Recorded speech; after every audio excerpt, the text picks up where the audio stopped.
Coming up on show 536, Audi targets Tesla owners, pop-up chargers and updating your Nissan Leaf battery. Well, good morning, good afternoon, or good evening. Wherever you are in the world, welcome to EV News Daily for Monday, 22nd of July, start of a brand new week today. My name is Martyn Lee, going through every EV story that I can find today and bringing you the digest of the last 24 hours news. Not too much going on today, actually, so we can squeeze a lot of things into the show today. Pretty much most things that I found of interest today. Hey, by the way, thank you as always to myev.com for helping me make this show. If you'd like to find out more details of what it's all about, just type in myev.com into your browser. It's in the US only at the moment. It's your electric vehicle marketplace, custom designed from the ground up. You pick the make, you pick the model, say what your location is, and they will find your EV, connecting buyers and sellers across the US. Reports from the electric car community have been increasing about Audi's marketing campaign to Tesla owners. And I've seen this over the last couple of days, particularly the last few days over the weekend, actually. And the more I see it, the more I thought, I'm not going to report on this because this is just something that people are posting on Twitter, posting on Facebook and in forums. And really, it's not hard news. But the more and more I see it, the more and more I think about it, and the more I thought, you know what, let's put it into the podcast because this is news, because this is a way of understanding what the legacy OEMs think about EVs and how they're trying to sell them. Well, reports from all over the internet, particularly in Germany though, have noted that Audi have been doing their promotional marketing and placing promotional merchandise on the Tesla Club tables when Tesla clubs are doing exhibitions. In fact, demo units of the E-TRON SUV, the E-TRON's a lovely car, by the way, they're parking demo units at E-TRONs at supercharging stations and putting up E-TRON banners. I've seen so many pictures increasing now on the internet of sometimes you've got a supercharging station and Audi will turn up with one car and like a pop-up banner and put it next to the superchargers. Says Simon at Teslarati, one particular promotional Audi E-TRON was even photographed. They'd blocked the supercharging unit. They'd iced it basically with an EV. Similar to how anti-EV drivers in their diesel pickup trucks in the US are doing to Tesla owners, but this is Audi trying to sell you an electric car. I do find this weird, which is why I'm putting it in the podcast to try and get your feedback on it as well, because I think it's strange, but I want to get your take on it. Well, the Audi e-tron is a fine electric car. Okay, the range is 204 miles. That is probably its Achilles heel. But when you sit inside the e-tron, it is as well a put-together car you are ever going to sit in. I've been in the e-tron once, and it is just a piece of craftsmanship. There are lots of physical buttons and stuff, and maybe hardcore Tesla fanatics are never going to want to get inside those German EVs, but to be honest with you, I was sitting inside the e-tron, and I thought I could spend many, many hundreds of happy miles sitting in here. Cosseted in the nice seats, surrounded by luxury. I mean, the car was put together fabulously well.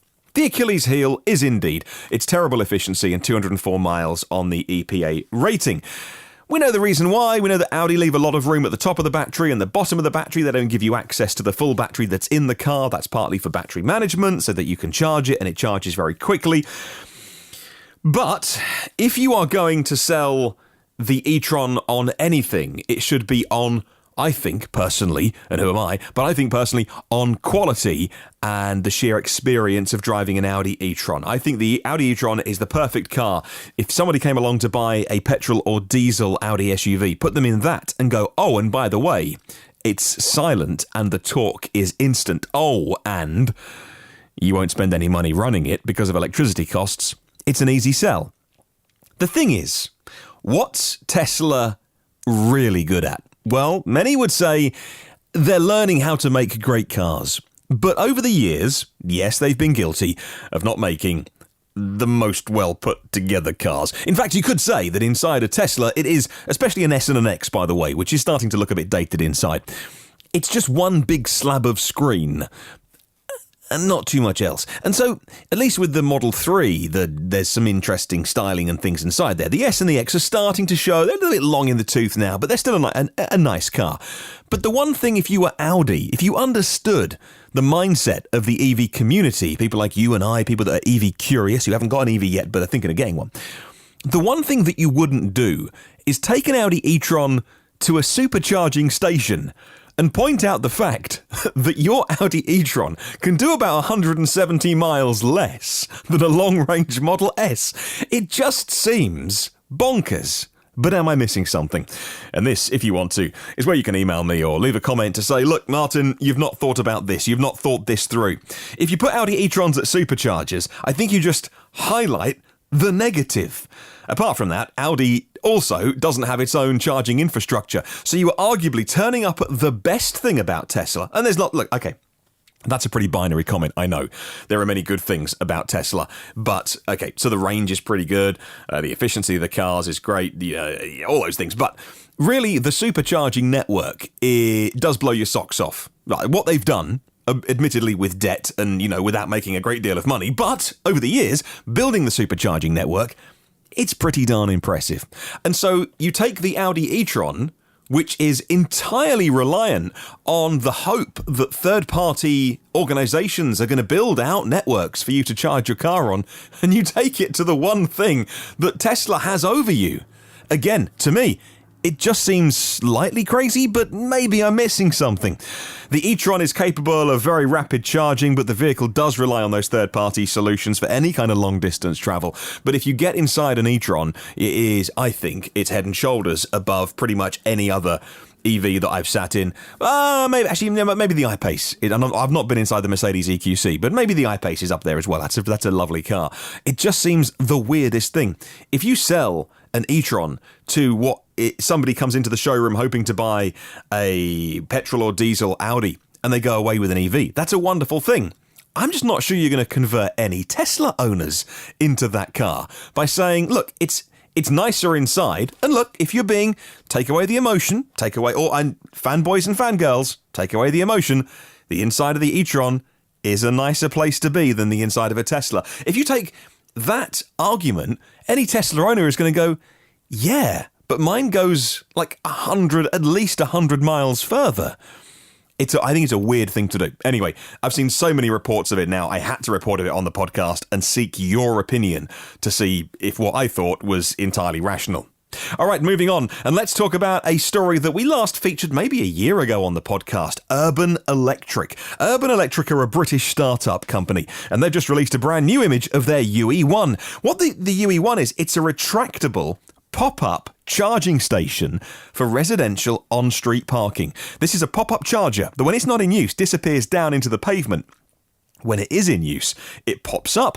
It's a couple of feet high, and you plug your car into it. According to ChargedEVs.com, the company says the charger is a solution for 50% of UK city drivers who have to park on the street at night. And yeah, that's been me for many years. Before we had a house with a driveway, I was parking on the street. The company plans to install the units as fast charging hubs on residential streets and on-street parking bays in the public areas.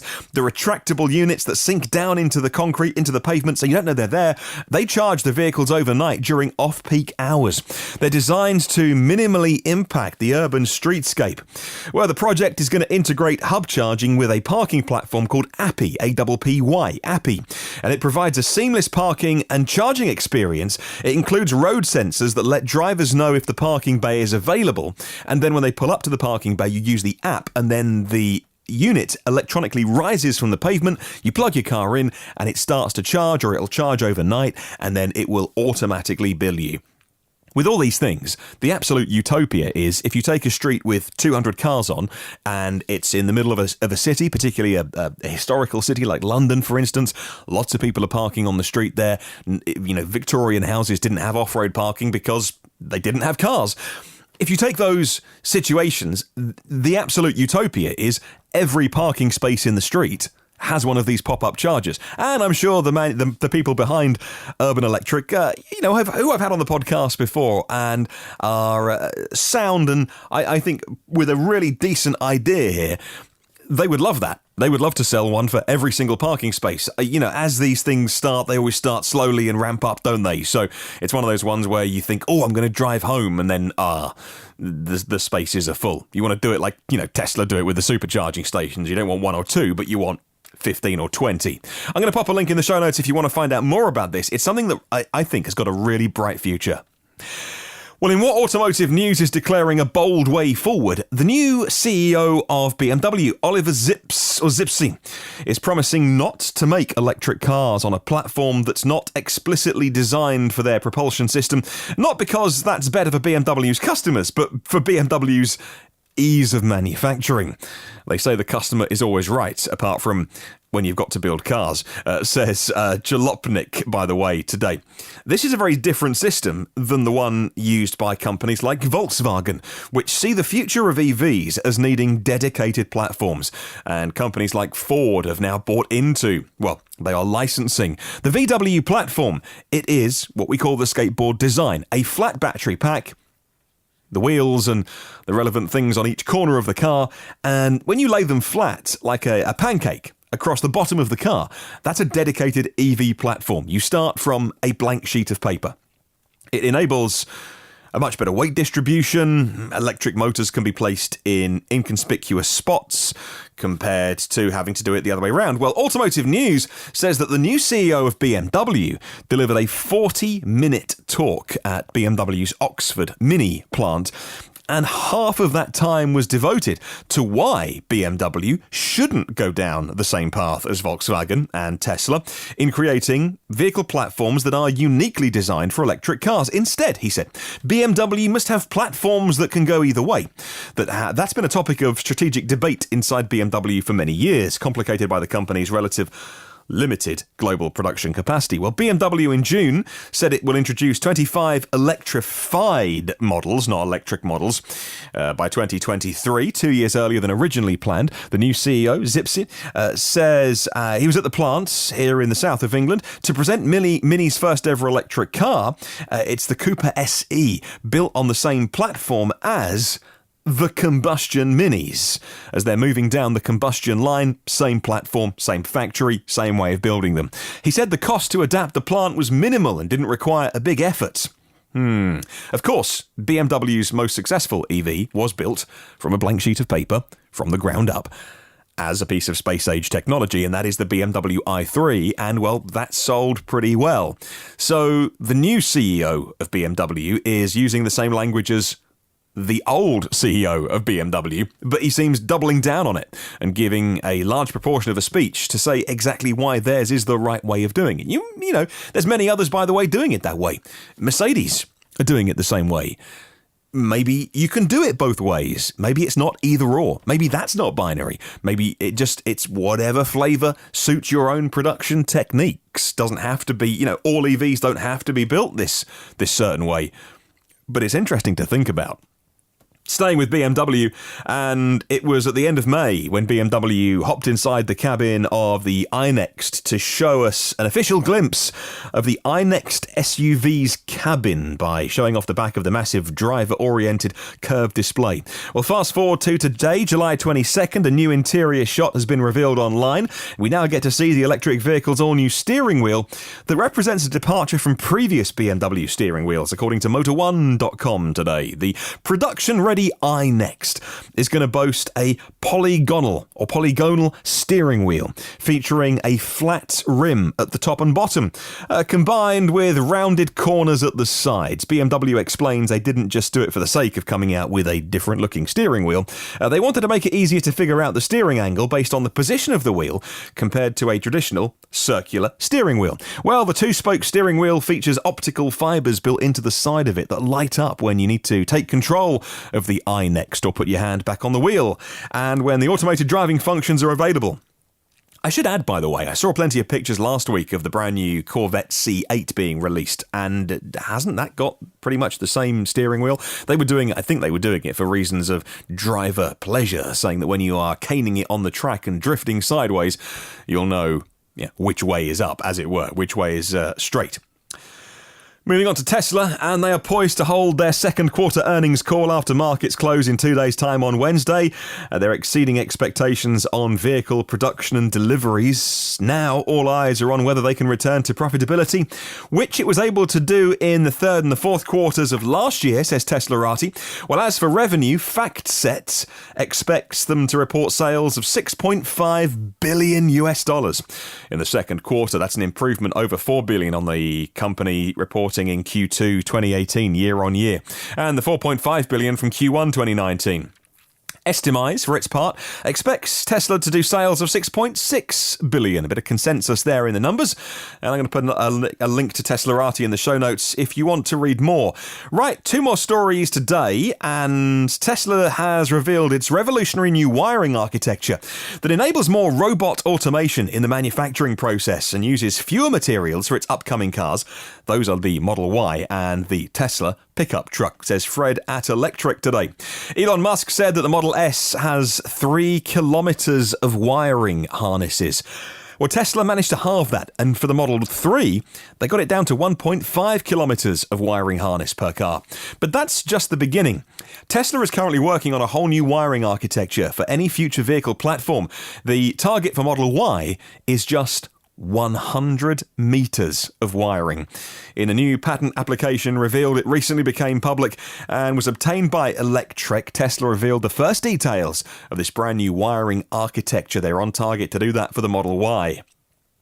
And finally, as Clean Technica has reported before, Phoenix Power, that's F-E-N-I-X, not Phoenix from the Flames, Phoenix Power has plans to offer batteries for degraded Nissan Leafs and eventually other vehicles as well. Now, after a recent merger, it wants to do a whole lot more. They're combining their forces with Charge Share Network.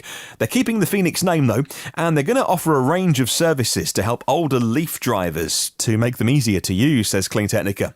Well, there are a lot of used Leafs out there that would make the average driver run away from EVs and not go back for a long time. Some of the deg on the batteries is going down, particularly in these very hot areas, by the way, with no active thermal management on the batteries. By having options for older vehicles to stay on the road, nothing wrong with the car, nothing wrong with the running gear, nothing wrong with the body, just the battery gets a little bit old on those really early Nissan Leafs. If you don't have to go to Nissan and pay what they want, the situation is massively improved. Well, Phoenix Power is going to be providing new, cooled and monitored batteries of between 24 and 40 kilowatt hours to replace any aging and degraded factory packs, much more affordably than Nissan does, with some smart cloud-based services as well, working with the Charge Share Network that can do things like communicate with the chargers as you are approaching them. All very, very clever stuff. All right, thank you very much to everyone who's already answered this week's question of the week. You've got until Sunday to get your answer in. Thanks to myev.com for setting our question of the week. What's the most constructive way to stop a charging space being iced?